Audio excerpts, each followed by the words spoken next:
Bonjour, Monsieur René Lévesque. Bienvenue au Oui. podcast. Bonjour, bonjour. Vous allez bien? Oui, merci. Tout un nom, hein? Très Oui.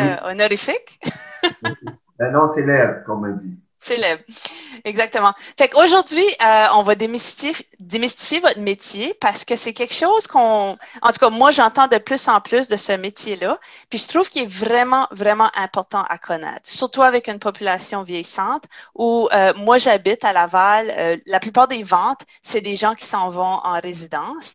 Fait que je veux vraiment qu'ils puissent apprendre à voir c'est quoi vos services, comment ça peut leur aider, parce que je trouve que c'est fantastique. Êtes-vous Ouais. prêts? Oui. OK, good. Fait que la première question que j'aurais, c'est est-ce que en quelques mots, vous pouvez décrire c'est quoi le métier de conseiller en hébergement? OK. Alors, le conseiller en hébergement, son rôle, c'est d'évaluer les besoins de la personne qui veut ou qui désire s'en aller en résidence privée. Alors, dans le type, par l'évaluation, on va déterminer à ce moment-là quel est le type de résidence qui convient mieux à la personne. Hein? Que ce soit une résidence appartement avec des services, sans service, ou une résidence style chambre et pension. Chez chambre et pension, on va retrouver soit une chambre avec salle de bain privée ou pas, ou on va retrouver aussi un genre studio. Mais dans le prix, c'est comme un forfait. Hein? Vous allez avoir les 3 repas, collation, euh, l'aide à l'hygiène, la distribution des médicaments, un encadrement qui est beaucoup plus général. OK. Tandis qu'une résidence appartement avec service, là, à ce moment-là, ça devient à la carte. Donc, la personne va prendre les services qu'elle a besoin, qu'elle veut avoir. Donc, elle ne paiera pas pour des services qu'elle n'a pas besoin. Et normalement, quand on va utiliser le type de résidence chambre et pension, c'est parce que la personne, il y a une perte d'autonomie qui peut aller de légère à très importante. OK. Fait que si je comprends bien, si je suis une personne qui est peut-être en semi-perte d'autonomie, j'ai besoin de vendre ma maison, passer à la prochaine étape, m'en aller en hébergement. Vous êtes le pont entre moi d'avoir besoin de tout visiter les résidences. Ouais. J'imagine que vous me posez plusieurs questions sur mes besoins et vous m'indiquez mon, un éventail de choix possible pour moi selon mon budget, j'imagine? Oui, c'est ça. Là, je vous expliquais tantôt les types de résidences qu'on peut avoir. Mais lorsque une personne nous appelle, par exemple, vous nous appelez pour quelqu'un, un parent, un ami, un proche, à ce moment-là, notre premier rôle, c'est de faire une évaluation. OK. Hein? On va évaluer les besoins de la personne. Parce que la personne, si c'est un enfant ou autre qui nous appelle, ou des fois c'est la personne elle-même, elle peut être, est-ce qu'elle est hospitalisée? Quelle est sa condition? Est-ce qu'elle est à la maison? Est-ce qu'elle reçoit l'aide du CLSC, un dossier qui est ouvert avec des services au niveau du CLSC ou un médecin à domicile aussi du réseau privé? Alors, il faut évaluer les besoins et à partir de l'évaluation des besoins, nous, on a déjà évalué les résidences privées, quel que soit le type, et après ma barre, ces résidences-là doivent avoir été reçues la certification du ministère au niveau du gouvernement du Québec pour le ministère de la Santé et des Services sociaux pour avoir leur certification. Donc, ça nous donne déjà une assurance. Mais nous, en plus, on va faire notre propre évaluation parce qu'on veut aussi évaluer la qualité des services qui sont offerts. Alors, c'est pour ça que nous, après que la personne ait fait son choix, qu'elle soit entrée en résidence, on va faire un suivi pendant les quelques mois qui suivent pour voir est-ce que ça répond vraiment, est-ce que la résidence offre vraiment les bons services qu'elle a vendus. Alors, à ce moment-là, ça nous permet de bien évaluer ça. C'est le seul moyen, le meilleur moyen aussi que j'ai trouvé à pouvoir faire le suivi avec la personne qui habite là pour nous dire qu'est-ce qu'elle en pense et qu'est-ce qu'elle reçoit. Alors, on est vraiment, comme vous dites, le pont entre la personne, une transition pour trouver l'endroit. Et dû à ce service-là, ben, ce qu'on reçoit comme commentaire, c'est que les gens sont très contents parce qu'ils nous disent souvent, vous nous avez fait sauver énormément de temps. Et d'énergie. Et c'est un milieu qu'on ne connaît pas. Et lorsqu'on va sur Internet, depuis l'arrivée d'Internet, c'est génial, mais ça parle pas. C'est des écrits, hein. Alors, nous, on prend comme la personne par la main. Souvent, la famille, les intervenants nous appellent. Ils sont dans un état avec beaucoup d'émotion parce que la personne qui restait dans sa maison, qui, à cause d'une perte d'autonomie ou une maladie quelconque, doit partir de sa maison ou d'un appartement 4,5, 5,5, se retrouver dans une pièce. C'est pas évident. Et souvent, la personne est à l'hôpital, elle ne peut pas retourner chez elle. Mm-hmm. Elle doit faire le deuil aussi des fois qu'elle avait sa voiture. Elle ne peut plus conduire sa voiture. Alors ça, c'est tous des deuils qui s'accumulent et que nous, on est là pour supporter tout ça. Alors, on a beaucoup de travail psychologique aussi à faire, de bien écouter la personne et à ce moment-là, ben, on va essayer de les amener. Je dis bien les amener parce que c'est eux qui prennent la décision finale. Hein? On va essayer de les amener à la meilleure solution qui, d'après mon expérience, moi, ça fait 38 ans que je travaille auprès des aînés. J'ai travaillé 20 ans comme infirmier auxiliaire dans différents milieux publics et privés. Et c'est cette expérience-là qui me permet aujourd'hui de bien connaître le besoin des résidences. Alors, c'est un peu le portrait là, de bien orienter la personne. C'est super intéressant. Pourquoi est-ce que c'est un métier qui est encore si peu connu? Pourquoi c'est peu connu? Disons qu'on a eu différentes choses à régler avec le gouvernement concernant certaines lois qui nous empêchaient, nous, de se faire connaître, de se faire valoir. Mais de plus en plus, les gens qui font affaire ou qui font une demande au CLSC, qui sont hospitalisés, les travailleurs sociaux, les intervenants, infirmières de liaison, infirmiers, etc., ils savent là, qu'on existe. Eux le savent. Et ils vont remettre des clients, ils vont remettre des fois 3 ou 4 des clients aux gens de conseillers en hébergement différents. Mais ce qui est important pour la population de savoir, qui malheureusement souvent n'est pas dit, c'est qu'ils doivent faire appel à un conseiller en hébergement à la fois. Oh, j'imagine. C'est comme les courtiers immobiliers. Il ne faut pas avoir 5 courtiers là, en même temps. Parce que sinon, ça va tout mélanger le dossier. Hein? Absolument. Et nous, notre rémunération, on offre un service sans frais. Nous sommes rémunérés par le réseau des résidences privées. OK. Alors, eux ne paieront pas 3 ou 4 factures. Là. Ils vont en payer une. Ah, OK, ouais, je comprends. Alors, c'est souvent, et on a souvent les mêmes ressources. C'est une façon de travailler, de voir les choses qui peut être un peu différentes. Mais c'est important d'en choisir juste un à la fois. Ah, OK, ben ça répond à ma prochaine question. Comment vous êtes payé? Donc, c'est pas la personne qui utilise vos services non, il faut que j'ajoute une chose. Bon. Ce qui est important aussi de savoir, à part d'utiliser juste un conseiller en hébergement à la fois, c'est que, bon, oui, nos services, on est payé par le réseau des résidences privées. Donc, c'est des résidences qui absorbent les coûts. Ce n'est pas la clientèle.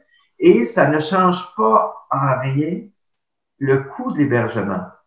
Que vous utilisez nos services ou pas, vous allez payer le même prix à la résidence. Et même des fois, dans certains cas, avec des plus petites résidences, on va discuter budget et on va essayer d'avoir un meilleur prix. Parce que c'est toujours le budget de la personne qui va décider, hein, qui va décider quel est le type de résidence qu'ils vont prendre.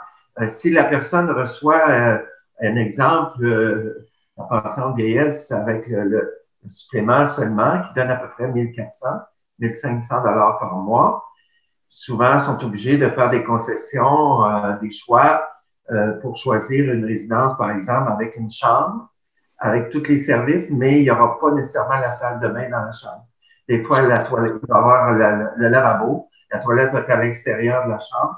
Alors, notre travail aussi, c'est d'essayer de mettre de choisir la meilleure place possible avec le plus possible et le moins cher possible. Hein? Alors, en fait, votre travail ressemble beaucoup au nôtre de courtier immobilier. Vous n'êtes pas des courtiers, ça a été établi, hein, je pense, en cours même. Vous n'êtes pas des courtiers, mais vous jouez un rôle très similaire. On établit les besoins, on établit le budget. Nous, on fait le travail de recherche et on donne les meilleures options et on négocie aussi des fois à la fin le prix pour le client et on se fait payer par le vendeur ou dans votre cas, la résidence. Fait que vous êtes des alliés super intéressants pour nous. Oui, oui, effectivement. Et on a accès à des informations qui sont très confidentielles par rapport au dossier médical, avec l'autorisation, bien sûr. Et l'autorisation du dossier médical et aussi les gens, ben, on leur demande pas de voir le compte de banque ou etc., mais ils doivent nous donner un montant qui, pour eux, ils sont à l'aise où ils sont capables de payer, étant donné qu'on est dans le réseau privé. Mais par contre, lorsque la personne âgée a 70 ans et plus, ce qui est important, c'est qu'elle est admissible au crédit d'impôt pour le maintien à domicile à Québec. Alors, dépendant des services, ça, c'est géré par le gouvernement. Certaines résidences, beaucoup de résidences vont offrir leur aide pour gérer ça, faire la demande. Et c'est un montant d'argent qui est déposé à chaque mois dans le compte de banque de la personne. Oui, ça aide beaucoup pour les gens qui penseraient peut-être pas être un petit peu trop juste puis penseraient aller au public, je pense, au lieu du privé. Ça peut faire la différence. Oui, au réseau public, c'est toute une autre chose parce qu'il faut que ça passe par le réseau public, justement, la demande et tout. Mais le crédit d'impôt peut varier si les gens ont un appartement autonome, qui n'ont pas de service, mais ils doivent avoir leur certification. La résidence doit avoir sa certification pour avoir le crédit d'impôt. À ce moment-là, ils peuvent avoir peut-être 100, 150 $ de réduction. Mais lorsqu'il y a des services, que l'entretien d'énergie, ils prennent 1 ou 2 repas par jour, tous ces services-là qui s'accumulent vont faire augmenter le crédit d'impôt, qui peut être autour de 250, 300. Mais lorsqu'on arrive dans des résidences avec un genre de style chambre et pension, avec tous les forfaits, ça peut monter dans le 500-600 $. Mais dans un CHSLD privé, là, ils peuvent avoir droit au maximum, qui peut être autour de un peu plus que 750 $ par mois. Oui, parce que là, ils sont vraiment comme dans un tout inclus. Oui, oui. Il y a les services d'infirmière, il y a les repas, il y a le ménage. Ça, on peut l'avoir aussi. L'infirmière, on l'a dans la plupart des résidences. Mais à la carte. Exactement. Dans les petites résidences de type familial, c'est souvent soutenu. L'infirmière, c'est souvent l'infirmière du CLSC qui va venir. Mais la personne âgée qui habite en résidence, appartement ou autre, a toujours le droit, est calculé comme être dans son domicile et a droit au service du CLSC qui est offert du secteur. Et certains CLSC vont offrir un programme, dépendant des secteurs, après une évaluation, et peuvent être admissibles à un programme de subvention qui est supplémentaire au crédit d'impôt pour le maintien à domicile, qu'on appelle un peu le RPA+. Ah, ça, je ne connais pas ça. RPA+. Oui, RPA+, ça a été fondé il y a quelques années, ça fait pas longtemps. Mais certaines résidences, dans certains secteurs, le nom va changer, ça s'appellera pas RPA+, mais c'est une subvention qu'ils viennent donner, soit à la personne âgée ou à la résidence, pour offrir des soins supplémentaires. Ça, c'est la province de Québec qui donne cette subvention-là? Oui, oui, oui. Okay. C'est le CLSC du secteur. Il y en a qui n'ont moins, il y en a qui n'ont pas. Le système n'est pas implanté partout. Alors, c'est du cas par cas, mais c'est vraiment des intervenants du public du CLSC qui vont décider si la personne peut être admissible ou pas. OK. J'ai quelques questions un petit peu plus croustillantes. Est-ce qu'il y a des résidences que vous avez mis comme sur la liste noire? Il y en a. Sans les nommer. Oui, il y en a moins qu'il y en avait. OK. Ce qu'on retrouvait souvent sur la liste noire à l'époque, parce que ça fait quand même presque 24 ans que l'Horizon du Bel-Âge existe, c'était souvent des petites résidences de type familial. OK. Où on n'était pas toujours d'accord, ou même lors de la visite, on ne l'acceptait pas dans notre répertoire. Là, maintenant, avec la certification obligatoire, c'est venu beaucoup améliorer ce système-là. Par contre, la certification, moi, j'ai toujours trouvé qu'au niveau de la qualité, c'était pas assez évalué. Au début, ça ne l'était pas du tout. Au début, là, on n'évaluait aucunement la qualité des services. Là, maintenant, c'est plus important dans l'évaluation globale, mais je vous dirais que présentement, sur la liste noire, il n'y en aurait pas beaucoup, OK. parce que ceux qui n'ont pas accepté ou qui ne fonctionnaient pas d'une bonne façon, minimalement acceptable, n'existent pas. OK. N'existent plus. Hein? On sait là, qu'il y a des centaines de résidences, surtout des petites résidences, qui ont fermé leurs portes depuis les 4 dernières années. Mais c'est une bonne chose que la certification existe enfin au Québec pour justement donner une meilleure qualité. Mais on sait que dans le réseau privé, surtout quand on va dans la résidence type chambre et pension, ressources intermédiaires, aujourd'hui on utilise plus le terme ressources intermédiaires, c'est des gens qui sont en légère perte d'autonomie, aller à une perte d'autonomie quand même importante, mais que la personne soit capable de faire ses transferts seule. Alors, c'est une catégorie de résidence qui répond à des besoins importants, dépendant toujours du budget de la personne. Mm-hmm.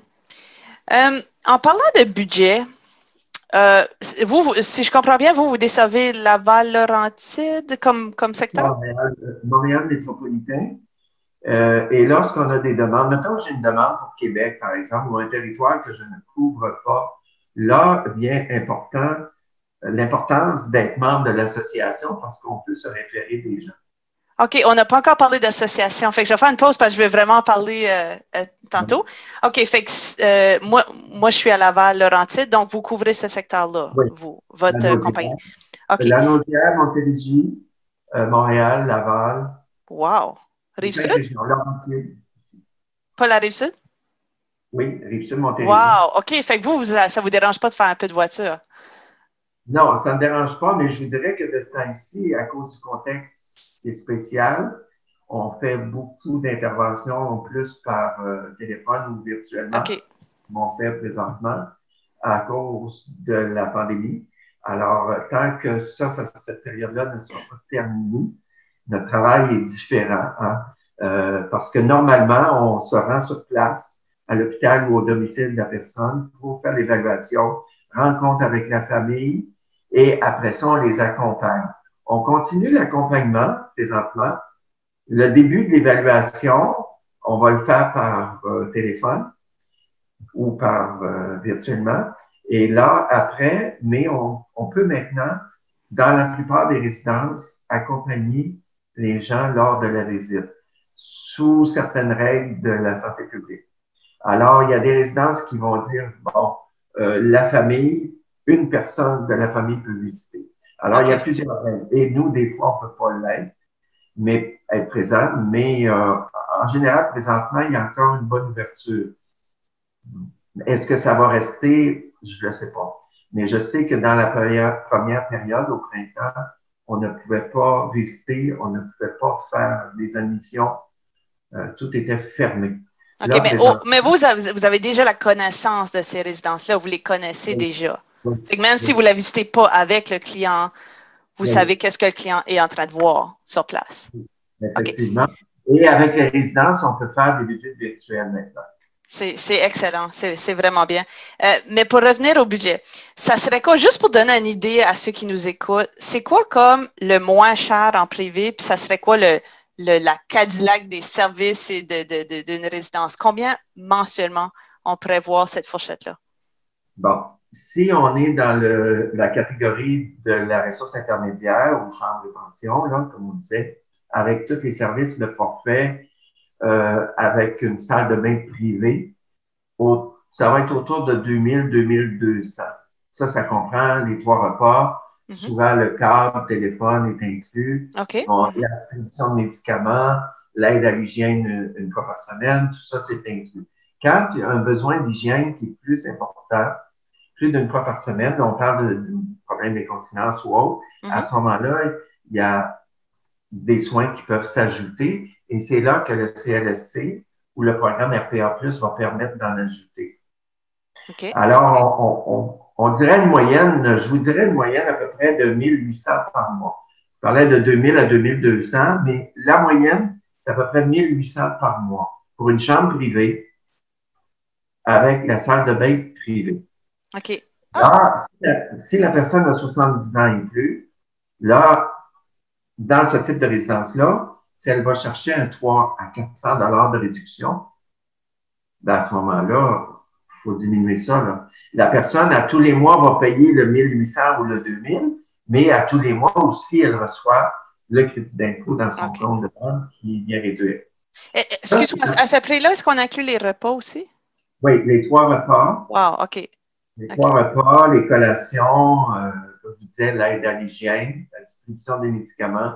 Il y a tout un encadrement qui est inclus.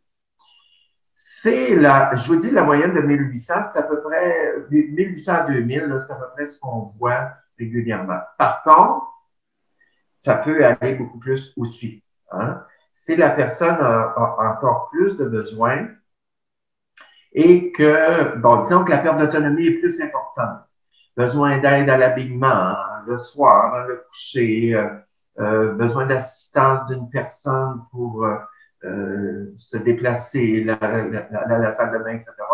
Là, à ce moment-là, ça peut monter, je vous dirais, jusqu'à 4500. La moyenne, on va dire 3008. 4500. OK. Là, je vais poser une question pour moi-même. OK? Je n'ai pas d'enfant. Je planifie de vivre très longtemps. Donc, moi, je veux savoir, en dollars d'aujourd'hui, bien sûr, là, si je voudrais la Cadillac des services, la plus belle résidence avec tous les services inclus, tout, je pourrais payer jusqu'à combien? Moi, j'ai jamais eu l'occasion d'orienter une personne avec ce montant-là, le maximum. Okay. Mais ce que j'entends parler, par des collègues de travail, d'autres concernant l'hébergement, le chiffre le plus haut que j'ai entendu, c'est 8000. 8000, OK. Par mois, que j'ai entendu là. C'est vraiment style hôtel de luxe, je n'aimerais pas le nom là, mais bon, c'est un 5 étoiles, si on peut dire. Mais par contre, ce que j'ai vu, moi, dans ma pratique, c'est qu'il y a des gens qui pensent qu'en payant plus cher, ils vont avoir des meilleurs services, la nourriture va être meilleure et tout ça. C'est pas vrai. C'est pas vrai.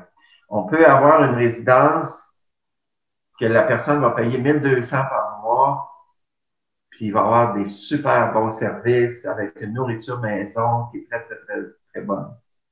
Alors, c'est pas parce qu'on paye plus cher. Souvent, on va dire oui, on paye plus cher, mais c'est parce qu'il y a plus de personnel. Hein? Et on sait que dans le réseau privé, ben, ils n'ont pas de subvention. Alors, on entend parler là, du salaire des préposés et des infirmières qui sont dans le réseau privé, et c'est l'une des raisons pourquoi il y a souvent, malheureusement, un grand roulement de personnel. Mais c'est ça. Le prix, c'est une chose, mais je vous dirais qu'en ressources intermédiaires, avec une perte d'autonomie qui est quand même importante, en bas de 3000, là, il n'y en aura pas. OK, je comprends. C'est un peu les chiffres que je m'attendais à entendre.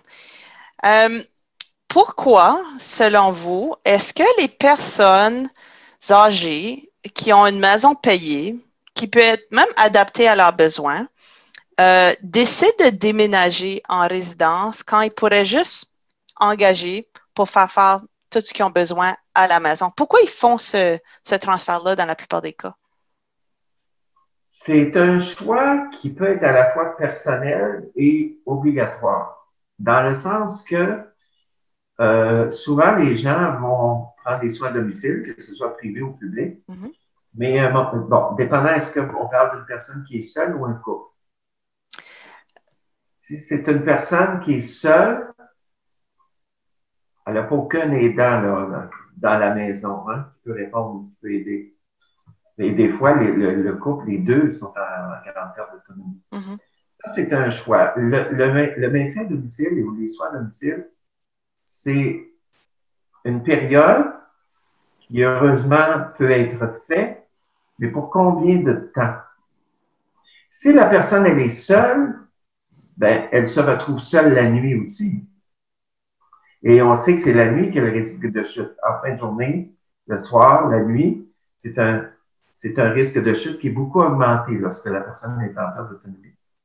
Le CLSC, ou à moins de s'engager une personne, une dame de compagnie ou qui va rester toute la nuit, il y a des personnes qui le font. Mais à un moment donné, ça a quand même ses limites.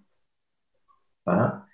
Il y a des personnes qui vont décider d'aller en résidence, de quitter ou de vendre leur maison pour avoir plus de sécurité, pour ne plus avoir à se casser la tête là, pour l'entretien et tout.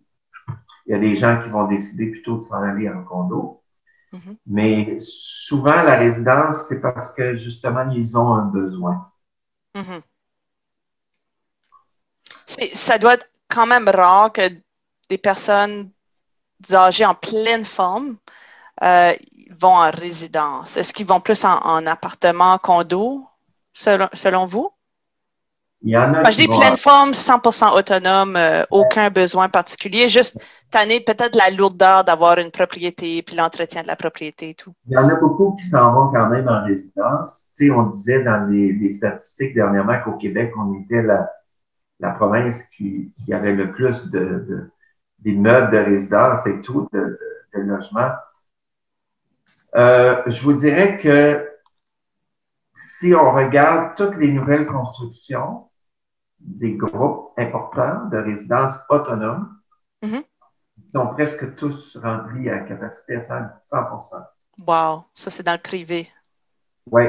Alors, et on sait que les appartements, tantôt, on a parlé des prix au niveau de la ressource intermédiaire ou de la chambre et pension. Mais Mhm. au niveau des appartements, Appartement. Mhm. là, on peut avoir des prix pour un studio. Mettons, ça peut varier à partir de 1400, 1500. Mhm. Et si on va jusqu'au 4,5, l'appartement à grandeur 4,5, ça peut aller facilement jusqu'à 2800. Mhm. Pour Juste pour le, les auditeurs, je veux juste clarifier juste ce petit point-ci parce que je trouve que c'est important. On a résidence pour perte d'autonomie. Je pense que vous avez un nom pour ça. Ressources intermédiaires, c'est comme ça, vous ressources le. intermédiaires ou chambre et pension, là, dépendamment. On OK. va dire plus ressources intermédiaires aujourd'hui, c'est plus le nouveau terme. OK. Mais vous offrez quand même l'autre service de personnes autonomes qui veulent aller en résidence comme appartement, là. Donc, vous offrez Oui, ces deux services-là. Je voulais juste que ce soit oui, clair, oui. que ce n'était pas juste pour les gens en perte d'autonomie. Non, effectivement, c'est pour les gens autonomes. Mais aujourd'hui, avec Internet, c'est sûr que les gens vont faire leur propre recherche Oui. et ils vont, tu sais, ils sont autonomes, ça le dit, là. Alors, ils sont capables de faire leur choix. Mais par contre, des fois et souvent, ils se perdent quand même dans toutes ces informations-là. Et là, ils vont nous appeler pour nous demander, ben, qu'est-ce que vous pensez de telle résidence, hein? Et là, nous, on leur dit, ben, c'est parce que là, c'est nous qui devons faire cette recherche-là. On peut renseigner les gens, mais les conditions qu'on puisse offrir ce service-là, il faut que ce soit nous qui amenons le client à la résidence. S'ils l'ont visité, j'imagine c'est trop tard pour Si vous. l'on visité, pour moi, je ne peux pas. Parce que une des conditions principales, c'est qu'ils ne connaissent pas la résidence ou ils ne sont jamais allés OK. OK. visiter. Par contre, il y a des résidences qui sont ouvertes au fait que la personne est allée visiter, mais elle ne l'a pas loué, elle ne l'a pas réservé. Donc, c'est signe qu'elle n'était pas prête. Alors, elle veut magasiner, aller voir d'autres résidences. Alors, moi, si elle m'appelle, qu'elle me demande mon avis, puis que je lui dis le nom d'une résidence qu'elle a déjà vue, à ce moment-là, je vais prendre arrangement avec la résidence, je vais lui demander, bon, écoutez, tels clients sont allés visiter, mais ils n'ont pas réservé, ils n'ont pas fait de réservation. Donc, moi, je suis prêt à les ramener parce que je leur ai donné l'information qui les sécurise pour choisir votre résidence. Alors, à ce moment-là, on va faire une entente. Est-ce qu'il y a des Parce que, résidences qui ne sont pas vos partenaires, qui ne veulent pas aucun conseiller? oui, il y en a. Il y en a? Il y en a. Souvent, on va le voir quand ils ont des listes d'attente de plusieurs, 1 an, 2 ans d'avance. Ah, Ils sont OK. Ben, ça, c'est logique. Ça, c'est logique. Ils n'ont pas besoin de votre aide, là. non.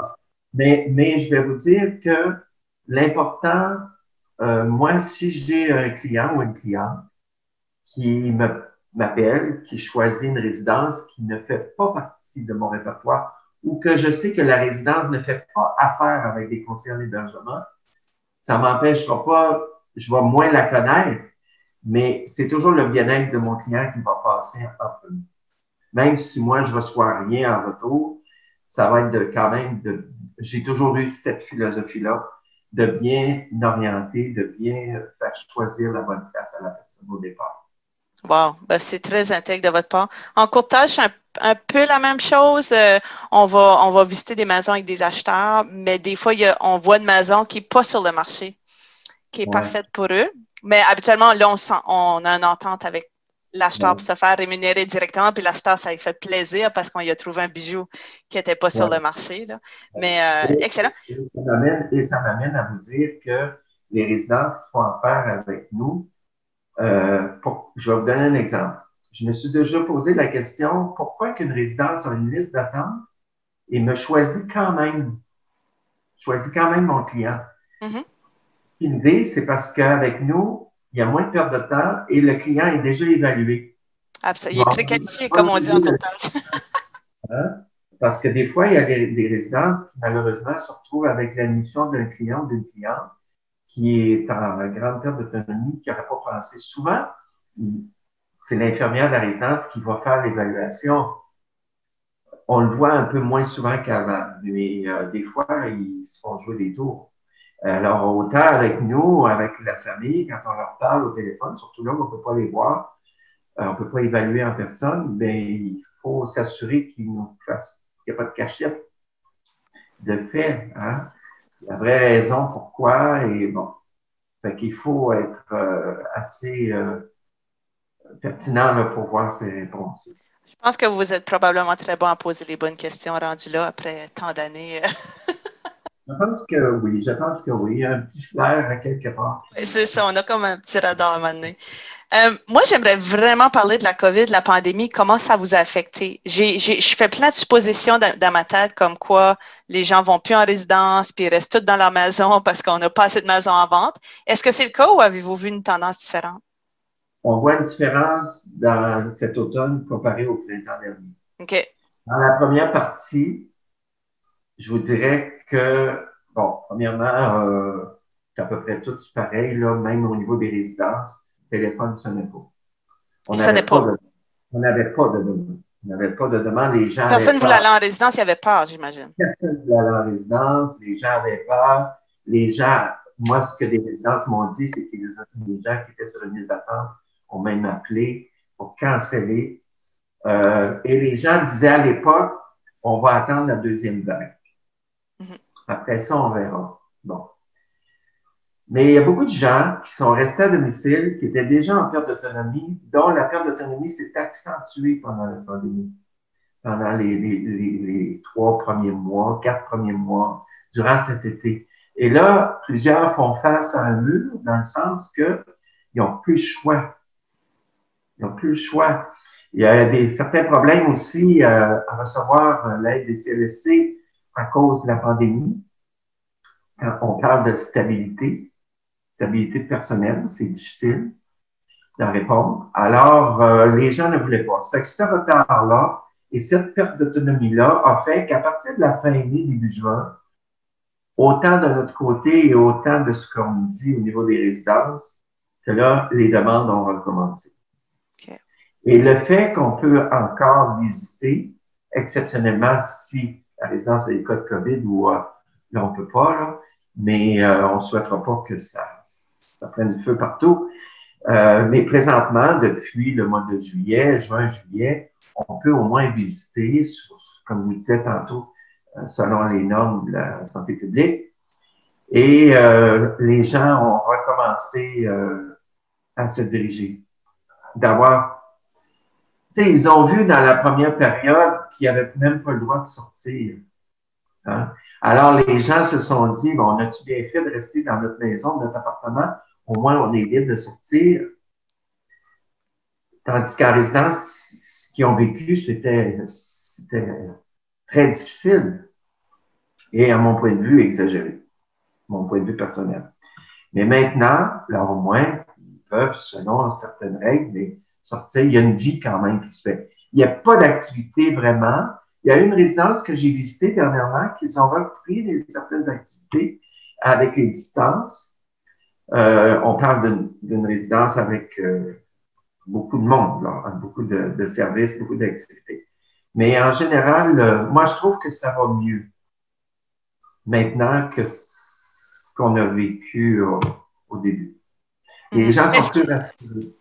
Est-ce qu'il y a un effet de rattrapage qui se fait? Comme vous dites, il y en a plusieurs qui ont ils se sont retenus d'aller en résidence, mais que là, plusieurs sont à un point un peu critique ou un peu comme notre client en commun qui est à une étape où... J'imagine que celui qui voulait vendre sa maison a retardé aussi. Parce que si son projet, c'était de vendre la maison pour aller en résidence, mais là, on ne vendra pas la maison, on ne veut pas aller en résidence tout de suite. Tu sais. Mais je sais qu'il y a une résidence présentement qui a ouvert ses portes le 1er octobre dernier, 2020. Mm-hmm. Il y a plus de 400 personnes qui sont entrées entre le 1er octobre et je vous dirais la semaine dernière, là, on parle, mettons, entre le 1er octobre et le 15 novembre. Wow! C'est dans quelle municipalité, ça?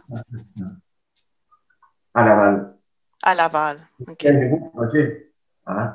Alors, tout avait été, les baux avaient été signés, tout ça. Les gens sont entrés, mais il reste que toute la période de location s'est fait pendant, peut-être dans la dernière année, là. Hein? Wow!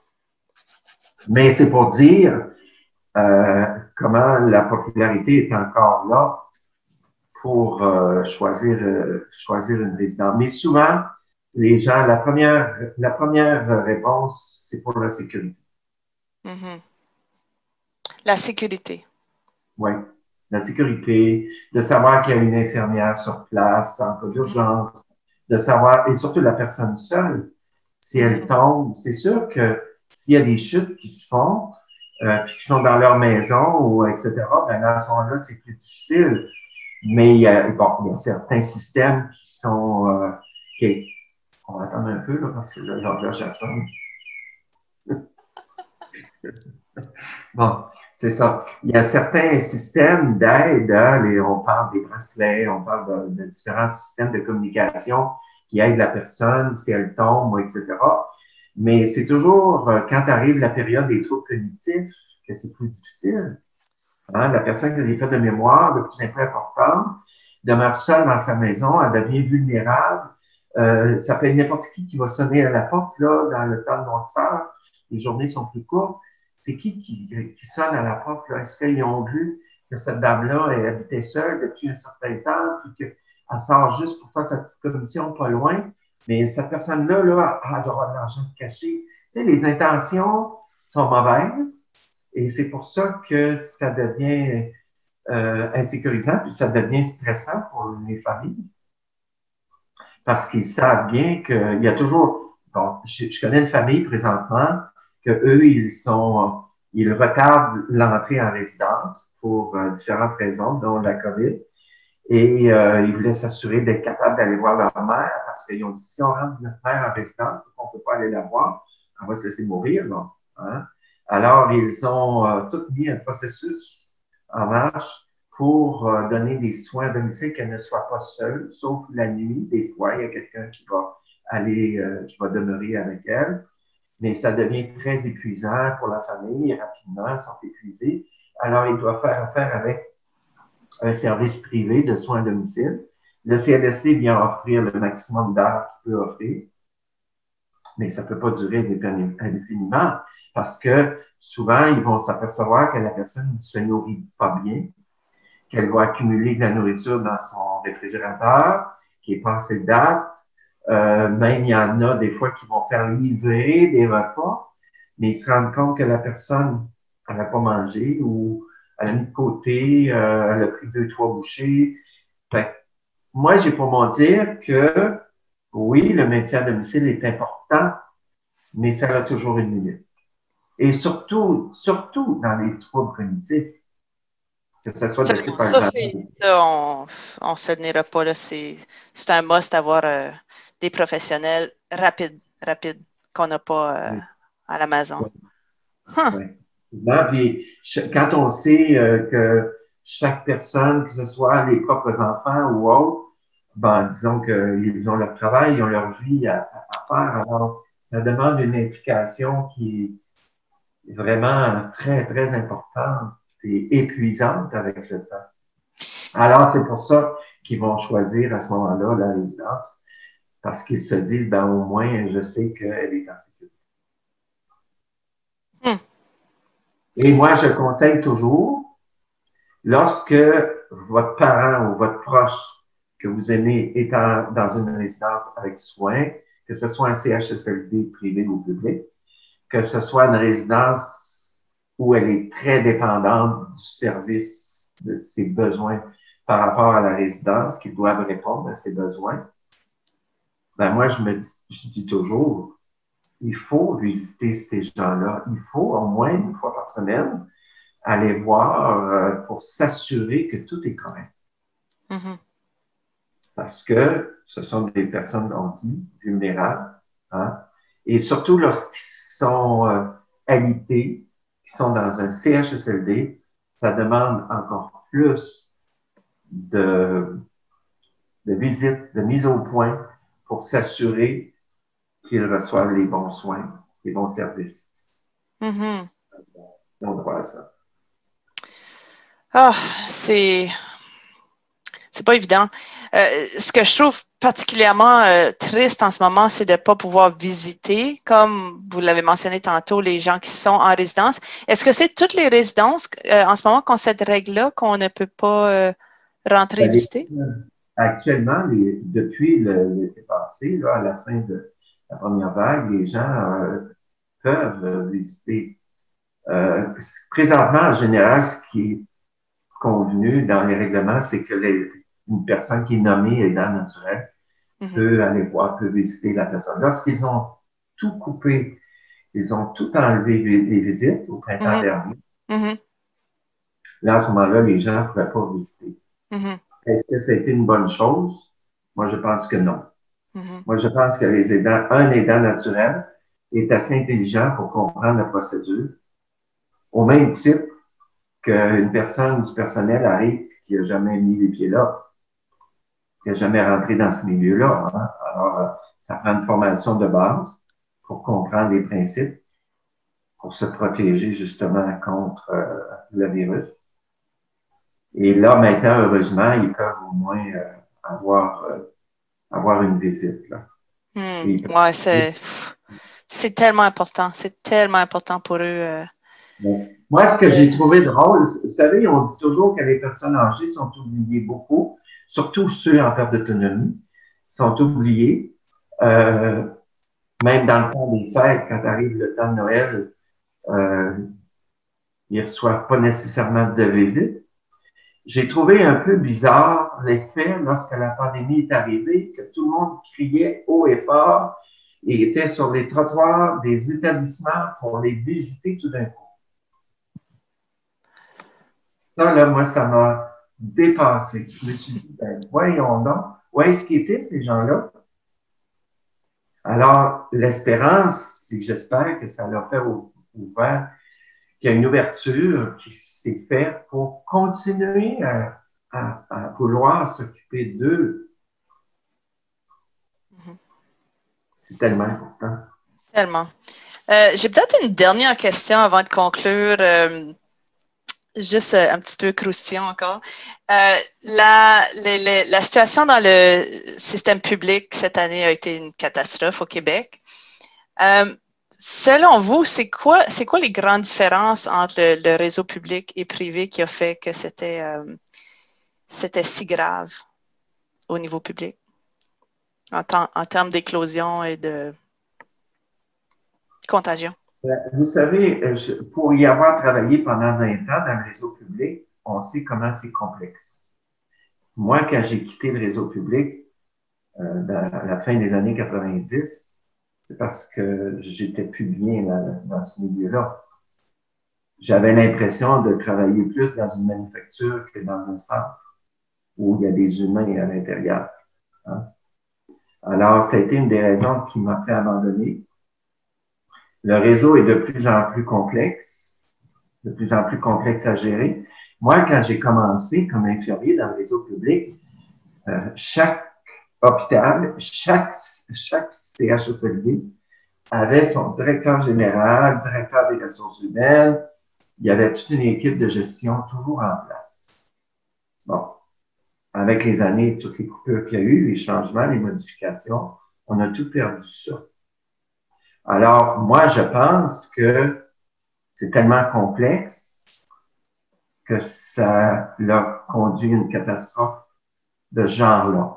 Tandis que dans le réseau privé, il y a eu aussi des manques, mais c'est plus facile, selon moi, à gérer parce que le propriétaire, il y a une résidence, à moins d'avoir un groupe. Si on prend un groupe qui a pas 30 résidences, ou des fois, il y en a 2, 3, 4, mais souvent, là, dans la moyenne, ils ont 2 ou 3 résidences. Alors, c'est plus facile à gérer, mais par contre, le personnel est aussi difficile à gérer parce qu'il y a un mouvement qui se fait quand même naturellement. Hein, lorsque la personne fait son cours de préposé, l'ouverture qu'elle peut avoir rapidement, c'est dans le réseau privé. Elle va chercher son expérience là et après ça, elle va transférer dans le réseau public à cause des avantages. Mais, par contre, la résidence privée, dans ce qu'elle a vécu et dans ce qu'elle vit encore, elle a accès à avoir du personnel pour pas avoir de bris de service qui va être dans le réseau public. Hein, le CIUS va envoyer du personnel pour aider. Mais moi, je pense que c'est plus facile à gérer dans le réseau privé que dans le réseau public. Intéressant. On pourrait en parler longtemps, je pense, parce que effectivement, c'est complexe et les coupures de poste, là, moi, je me souviens que je travaillais comme infirmier dans les années 80, là, j'avais jusqu'à 5 emplois différents dans le réseau public parce qu'il n'y avait pas de poste à temps plein. J'avais 5 emplois différents, tout à temps partiel, pour arriver à me faire une paye d'une semaine. Puis quand j'arrivais à la fin de l'année, là, je payais énormément d'impôts parce que les braquettes d'impôts étaient toutes différentes. Par rapport, tu sais, chacun ne n'enlevait pas assez parce que c'était toutes des emplois. Temps partiel. Ben oui. Alors, mais tu sais, les postes à temps plein, là, parce que le gouvernement avait pris la décision, il ne voulait plus en avoir autant que possible, parce que ça coûtait moins cher au niveau des avantages sociaux, des congés fériés, etc. Alors, il aimait mieux le payer en pourcentage quand tu étais à temps partiel qu'une personne qui était à temps plein avait beaucoup plus d'avantages sociaux, de protection aussi d'emploi. Alors, avec le temps, dans les années 80, 90, tout ça a été aboli. Et on s'est retrouvé avec tout du monde qui travaillait à temps partiel. Moi, j'aurais pu avoir un poste à temps plein quand j'ai quitté, presque 20 ans après. Intéressant. Ça évolue, hein? C'est des problématiques. Oui. Juste avant de conclure, on a comme oublié, on en a passé par-dessus, puis je voulais juste y revenir brièvement, de parler de l'Association des conseillers en hébergement du Québec. C'est une association que je pense est assez récente, qui régit votre travail. Oui, c'est une association que moi j'ai formée. En 2003, il y avait une dame qui avait eu l'idée, tout ça, mais elle s'est retirée rapidement. Alors, moi, j'ai mis en branle ce qu'il y avait à faire en 2003. Le but de l'association, c'était de regrouper des conseillers d'hébergement qui travaillaient déjà dans le milieu de la santé, soit travailleurs sociaux, infirmiers, infirmières, etc. Et là, ben, on a cheminé avec l'association dont le but, c'est de protéger le public parce qu'il y a un code d'éthique, il y a un comité de plainte, etc. Et là, maintenant, on est rendu là, j'ai été président pendant 15 ans. Là, maintenant, c'est M. Sirois qui a pris la relève, qui est copropriétaire d'une autre agence. Et là, le but, c'est toujours d'informer et de protéger le public. Wow, c'est très similaire au courtier. Nous, on a la PSIC. Non, Ouais. excuse-moi. On a l'OACQ, qui est Ouais. notre association. Ouais. La PSIC, c'est plutôt comme ce qui a remplacé notre chambre immobilière, mais Ouais. elle a la même mission que de protéger le public. C'est ça. Nous, le but de l'association, qui s'appelle la ACHQ, c'est, oui, de protéger le public, mais de se faire connaître aussi, puis d'apporter des éléments. Comme là, on a mis, il y a un comité qui s'est occupé de l'ouverture d'un nouveau site Internet. On avait un, mais là, on l'a remplacé. C'est toujours dans le but d'améliorer, mais là, notre énergie est basée justement pour faire connaître plus l'association et de la mettre plus à jour pour que les gens puissent nous connaître. Mm-hmm. Oui, puis je pense que ça va encore un gros travail à faire parce que quand je parle aux gens de vos services, beaucoup sont surpris que vous existez. Oui, encore un peu de travail à faire. Hein? Et pourtant, ça fait plus de 30 ans que ce service-là existe. Là, il est connu de plus en plus parce que lorsque les intervenants, les CLSC, les hôpitaux ou d'autres organismes distribuent nos dépliants, là, à ce moment-là, ça donne un point de vue qui est plus de nous connaître. C'est sûr que le monde où je baigne, des gens de 30 à 40 ans, c'est pas un sujet qui est discuté souvent. Donc, c'est sûr qu'on a moins l'occasion de voir ou de voir des dépliants ou le marketing. C'est pas nous les clients idéaux.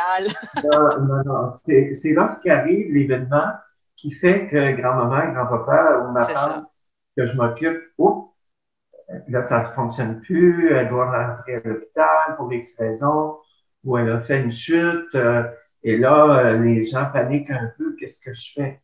Fait que c'est sûr que les intervenants du milieu public vont aider, vont faire une grande part, mais comme on sait que pour être admis au réseau public dans les CHSLD aujourd'hui, il faut que les heures de soins soient très élevés. Et les revenus bas, j'imagine? Ben, les revenus, ça a plus ou moins d'importance parce que si on ne peut pas payer l'équivalent du prix d'une chambre privée, à ce moment-là, il faut que la famille va donner des preuves financières de quoi que la personne ne peut pas. Et là, à ce moment-là, ben, le gouvernement va payer la différence. On le retrouve dans certaines ressources intermédiaires aussi. Oui, c'est ça. Hein, vu que le système public est tellement chargé, il y a façon d'intégrer le système privé avec subvention. Les CHSLD d'aujourd'hui, publics, ne sont plus les CHSLD qu'ils ont été dans les années 80-90. Hein? Les gens qui entrent en CHSLD, c'est soit... moi, je compare ça un peu aux soins palliatifs, là. Le temps d'espérance de vie n'est pas très élevé. Bon, admettons 1 an ou 2, en étant très généreux. Et les gens, quand vous allez aujourd'hui dans un CHSLD, vous voyez quelqu'un qui est mobile, qui se déplace en marchant, c'est parce qu'il y a des troubles cognitifs à différents niveaux et souvent très importants. Hein? Alors, ça va changer. Fait que les gens dans les réseaux publics qui vont être admis en CHSLD public, ben, c'est parce que les heures de soins, l'évaluation a démontré un énorme besoin. Okay. Donc, les autres qui demandent moins vont être soit dirigés, si financièrement ils sont capables d'aller dans le réseau privé, ou sinon, les gens qui ont juste leur pension vieillesse, qui ont des besoins spécifiques, qui ne peuvent pas adhérer au réseau privé, à ce moment-là, ils vont aller à la ressource intermédiaire, qui est privée, mais souvent subventionnée. Subventionnée, OK.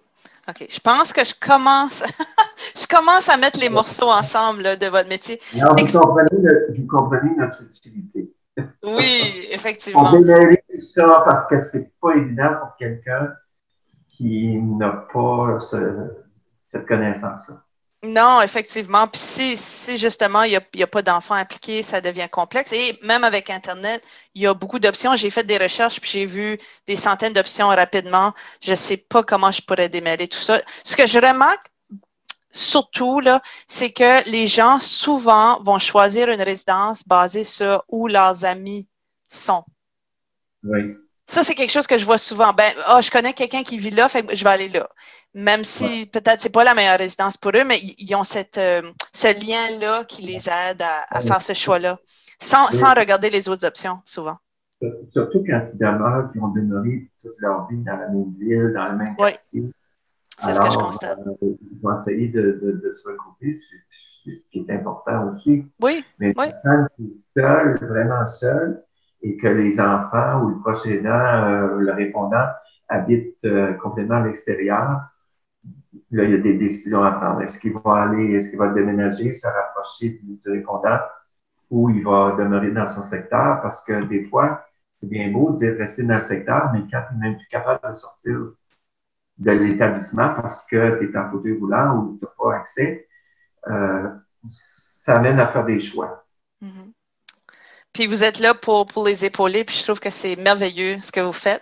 Si on veut vous contacter pour avoir une consultation ou une évaluation, c'est quoi le nom de votre agence et tout ça, comment ça fonctionne? Alors, nous, c'est l'horizon du bel âge. L'horizon du bel âge, OK? Bel Mhm. âge, c'est un service d'orientation d'hébergement sans frais pour les aînés. Et le numéro de téléphone, c'est le 514-949-7234. Parfait. Puis Quel un que site soit, web, j'imagine? oui, le site web, c'est horizondubelage.com. Horizondubelage.com, OK. Puis, Alors, il faut passer par le puis site vous web. desservez une très grande région, donc je pense que tous les auditeurs vont être corrects là, avec le Grand Montréal. Oui, avec le Grand Montréal, c'est, comme on disait au début, là, c'est vraiment Montréal métropolitain. Et si les gens veulent aller à l'extérieur, soit à Québec, Trois-Rivières, Gatineau, Sherbrooke, à ce moment-là, on a des collègues dans Mhm. l'association qui couvrent ces territoires-là et ça me fera plaisir de les référer à ces gens-là. C'est fantastique. Je pense qu'on va conclure ça là parce on a donné beaucoup d'informations. Puis je pense que c'est une bonne piste de départ pour n'importe qui commence à y penser, voir c'est quoi les prochaines étapes, c'est quoi leurs options pour qu'ils vivent plein de belles années en résidence, heureux. C'est sûr qu'en temps de pandémie, c'est un défi cette année, mais on s'attend à ce que les choses vont changer un peu l'année prochaine. Là. Je ne sais pas à quel point, mais les résidences sûrement s'adaptent à ça pour. Alors, disons que je pense que le pire qu'on a passé, en tout cas la période la plus longue est faite. Je pense On que s'en oui. va vers quelque chose de bien avec les vaccins et tout. Fait que moi, j'ai l'impression là, que d'ici le printemps prochain, qu'il va y avoir beaucoup d'améliorations, et on va pouvoir reprendre notre vie plus normale dans un, peut-être pas à 100%, mais quand même mieux de qu'est-ce qu'on est présentement. Mm-hmm. En Et, ressemblant de normalité. et avant de terminer, moi, je redis aux gens que lorsqu'ils veulent faire affaire avec un conseiller d'hébergement, c'est de faire un appel à la fois et de s'assurer, ils peuvent aller voir sur le site Internet ACHQ, qui est le site de l'association, pour s'assurer que le conseiller d'hébergement avec qui ils vont faire affaire, qui vont confier leurs informations, soit membre de l'Association des conseillers d'hébergement du Québec. Parfait. Fait que si je récapitule, si quelqu'un y pense, s'il cherche un conseiller, il s'assure que ce conseiller-là est membre de l'Association des conseillers en hébergement du Québec. Ça va les protéger parce qu'ils sont bien encadrés avec cette association-là et qu'ils fassent appel avec seulement un conseiller et qu'ils l'appellent avant de visiter. Est-ce que j'ai bien résumé? Oui, effectivement. Effectivement. Ben, merci beaucoup, beaucoup pour votre temps. C'est vraiment apprécié. Je sais que vous êtes très occupé en ce moment avec toutes les demandes, mais j'espère que les gens vont apprendre à vous découvrir par le médium de ce podcast. Merci, merci à vous de nous avoir contactés puis de nous de me permettre d'expliquer. Moi, je suis ouvert aussi à faire des petites conférences, pas présentement, mais j'en ai fait, j'en faisais de temps en temps, dans des centres de jour ou si des fois il y a des gens là, qui... Souvent, c'est dans les centres de jour. Où je me Pourquoi on ne ferait pas un séminaire virtuel Zoom? Ça pourrait être très intéressant avec les enfants et la famille. On ne sait pas, hein? Peut-être que ça serait bien de pouvoir poser des questions. C'est ça, il s'agit d'en faire la demande. On pourrait regrouper un certain nombre de personnes. Excellent. Alors, merci beaucoup encore Merci une fois beaucoup. d'avoir pensé à nous. All right.